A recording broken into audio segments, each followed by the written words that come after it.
Hey there folks, I'm Mark, in affiliation with Spectrum Pulse, and it's the Gunna Album Bomb episode, and it's Billboard Breakdown.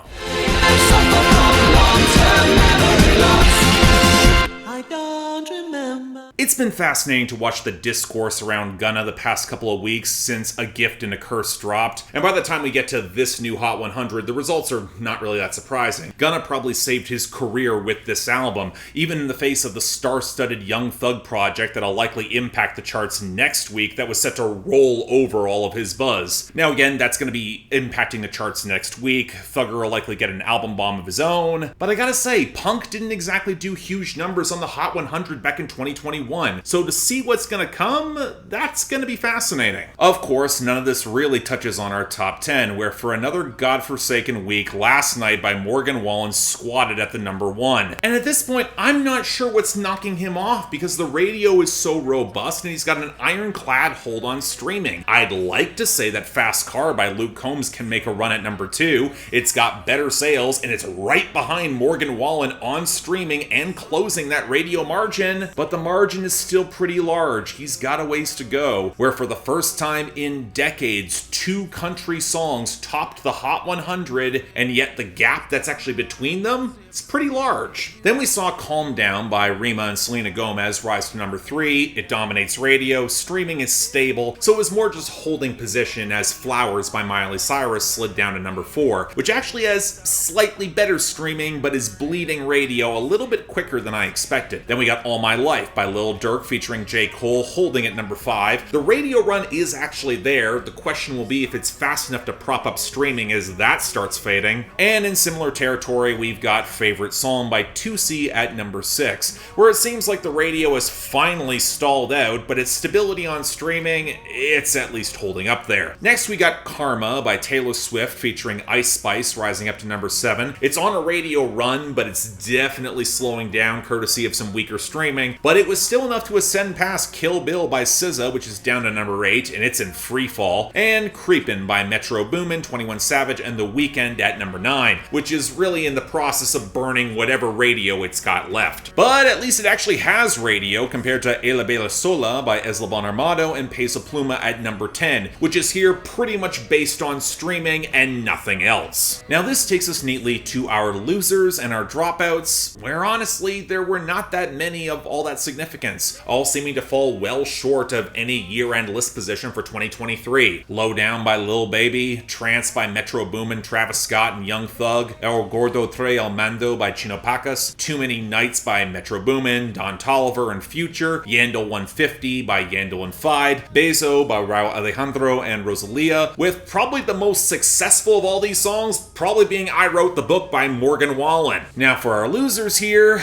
you would think there would be a ton with an album bomb week, but truth be told, this feels mostly reasonable, almost routine. Off the debut, Dial Drunk by Noah Khan fell down to 64, and Plebada by El Alfa and Peso Pluma fell down to 84, and off the gains we saw Trust Fall by Pink slide back to 92, and People by Libyanka hit 93. Not nearly as bad as drops as I expected, guess the radio is propping them up. Hell, the only continued loser was Put It On the Floor Again by Lotto featuring Cardi B at 39, but the rest of these, they're pretty scattered. We got the songs that are comfortably clinching their year-end list positions, like Boy's a Liar Part 2 by Pink Pantheress and Ice Spice at 37, and One Thing at a Time by Morgan Wallen at 46. But what will likely fall short as they exit are songs like El Azul by Junior H and Peso Pluma at 74, I See You by Coco Jones at 88, Ain't That Some by Morgan Wallen at 90, and Chanel by Peso Pluma and Becky G at 95. Then we got Metro Boomin taking a couple of blows with Annihilate with Sway Lee, Lil Wayne, and Offset at 58, and Am I Dreaming with A$AP Rocky and Royce at 68. And what's left? I mean, Where She Goes by Bad Bunny suffered a brief fall back to 30, it'll likely rebound, and Shake Something by DaBaby slid down to 91, probably will not recover anytime soon. Good. Now this takes us to our returns and gains. And look, it's an album bomb week, so there aren't really that many. I will say I was shocked to see Angel Part 1 by Kodak Black, Annalie Choppa, Jimin, Jake, and Money Long bounce back to 96. And in our gains, for Save Me by Jelly Roll and Lainey Wilson rose up to 85. But really, the gains can be encapsulated by Bread and Butter by Gunna getting the expected rebound to 52, as I predicted last week, and Cruel Summer by Taylor Swift continuing to pick up a legitimate surge across all platforms to 18. I mean, 4 years late, we're getting the smash that this should have been in 2019. But again, album bomb week for Gunna, debuting 10 new songs. So outside of the top 40 or the best and worst, Payback at 83, P Angels at 77, close to being among the worst, I Don't Know No More at 76, Bottom at 62, Cash Shit at 60, and Back at It at 51. So now this list of new arrivals is much more reasonable. So let's start off with number 100, Bluffin by Gucci Mane featuring Lil Baby. Just another watch. I get all type of bags in. I'm a different hot. Strong sex on a private jet. Just a different hot. So apparently Gucci Mane has another album coming. I long ago lost track of what Gucci album we're on, so it makes a certain amount of sense that he brought Lil Baby on board for the crossover. A little bit less so when you realize the song has no hook, and Lil Baby is seriously off his game on this verse. It's a bad sign when Gucci Mane sounds more on point, but between flubbing the rhymes and a clumsy flow, Lil Baby sounds like he's struggling to pull together any bars, including dissing older rappers who post motivational content. I mean, that's exactly the same sort of stuff Lil Baby makes at his best, and it's about the only time that he's interesting. Now the flexes, I gotta say, they feel really messy, at least with Gucci Mane talking about getting in shape, getting sober, and a passing jab at Whack 100. He at least sounds focused, but I can't say I'm impressed by the production here either. It's trying to go for more bombast, but without a proper hook or any sort of crescendo. It just feels kind of flimsy, more of an interlude than a proper song. I don't think it's precisely bad, but I have heard this formula before. It's not all that interesting. Next, number 99, Classy 101 by Feid and Young Miko.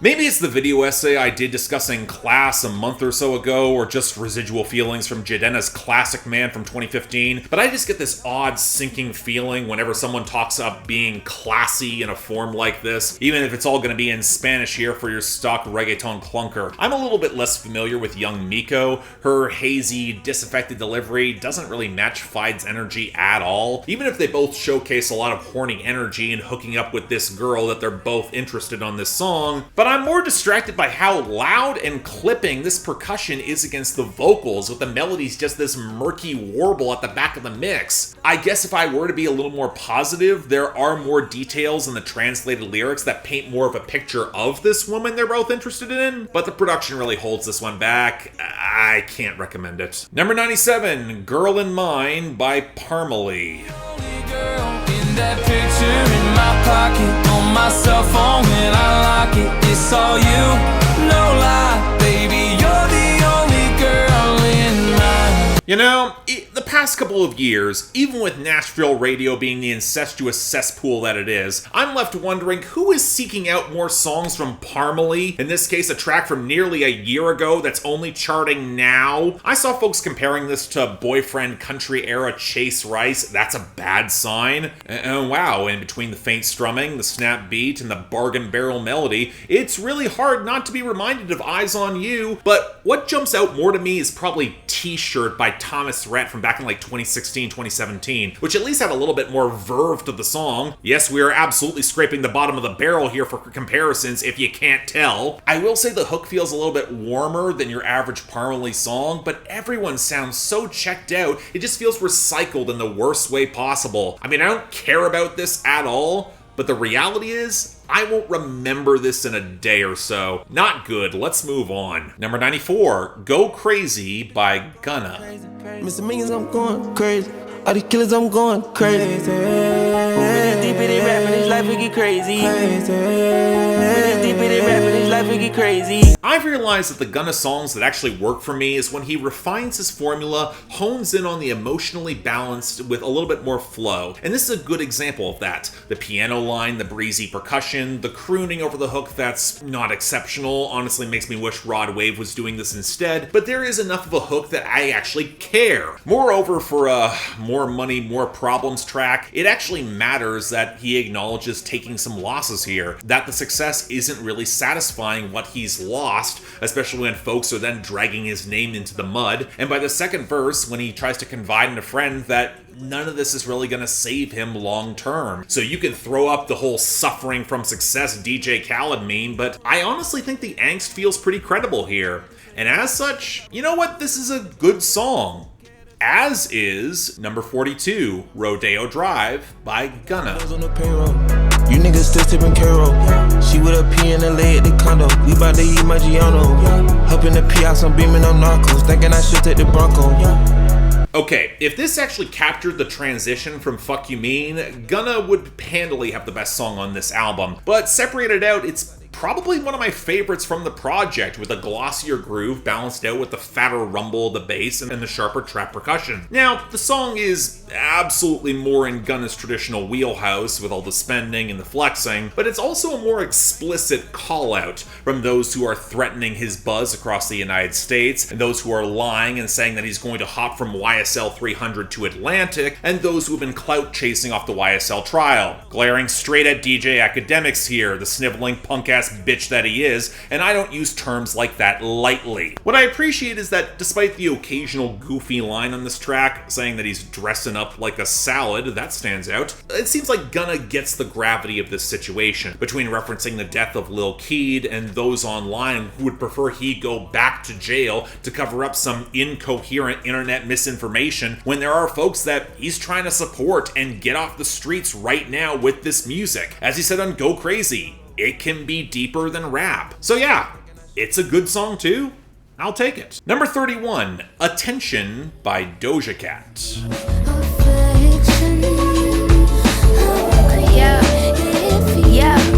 Look, I don't want to jinx this for Doja Cat, but she's starting to hit the point of getting restless with her career on RCA and Kemosabe, to say nothing of frustration with judgmental assholes on social media, and that can be a fast way to see your radio promo evaporate in record time if you're feuding with your label, especially with her next upcoming record is reportedly supposed to be a little bit wilder and more challenging. This is not quite that. It's going for more of an early 2000s R&B vibe with the acoustic guitars, the fluttery keys, and the chord progressions that feel ever so slightly askew against the richer bass lines and the clattering percussion. And I'll admit, I don't love how breathy the pre-chorus and the hook are. That said, I do like Doja Cat as a rapper, and her clapping back at her fan base who has concern-trolled her image changes or pitting her against other women in rap who just don't care about the music, with the hook clearly ironic and playing all those painted smiles for those who do this all under the belief it's all for Doja Cat's good in her best interest. And while there has been mess around Doja Cat online before, she feels more secure now, and I like that she acknowledges that as a good collaborator, she gets the big features. That's how she's sustaining a career. Given her label situation, it's probably a lot harder than many want to admit. Now, I don't love this song. The melody and the hook, they don't really do it for me. I grew up with this throwback sound in R&B, and I got weird and contradictory opinions on it, but I do respect this song. It has me actually curious for that next album. I just hope we actually get it. Number 29, Back to the Moon by Gunna. Better get low when I hear that your crew. I'm sending the cleaners through. I'm barely not sober, they thinking it's over. You niggas ain't seen my move. They set me down like I went out of space, now I gotta go back to the moon. One of the early tracks on the album, and I'll freely admit that Gunna nakedly pulling from Rod Wave and Polo G, it is a good fit for this sort of approach. Between the pianos, the cleaner trap skitter, the operatic background singing, and the peeling guitar. It's arguably some of the most well-balanced production that he's ever had, and he raps with some real urgency on it. He highlights that he did actually have to spend some time in jail tied to the YSL case, which actually enforced sobriety, and with withdrawal for him, where he might get back on the drugs, but the situation is dire. His crew's evaporated, his money is gone, and it's very much a rebuilding effort. He's on his last legs. Now, I'm not sure I buy his claim that he was the one who got certain other MCs rapping, or that his solution of fucking all their baby mamas is a smart one, but I get the tightrope that he now has between wanting to punch back at those who later double-crossed him and the reality of the police now placing him under even higher scrutiny. So he's gotta keep it in rap, and his flow is really damn tight here to emphasize that. Not my favorite song on the album, but I do think it's pretty strong. I'll take it. And finally, number 16, Fuck You Mean by Gunna. This might fly like a bird. Spin on the first and the third. Solid, I'm keeping my word. Can't be my equal, don't know what you heard. Crank up the foreign, I swear. Keep me a stick if they purge. So one of the reasons I wanted this all in one track with Rodeo Drive is because, while this is the biggest debut from Gunna with a pretty sticky hook off the dreary pianos, flutes, and the constant chirping backing vocal, it does feel like an abbreviated fragment running just over 2 minutes rather than a song that can stand on its own. And while Gunna has some intensity on the production, the content is really nothing all that special. More typical flexing, drug abuse, fucking, and Gunna doesn't exactly do much to make it all that interesting. It is really catchy. I could see it going a little bit viral, maybe on TikTok, but there is better on the album that I hope actually gets traction, maybe not this. But that is our week here.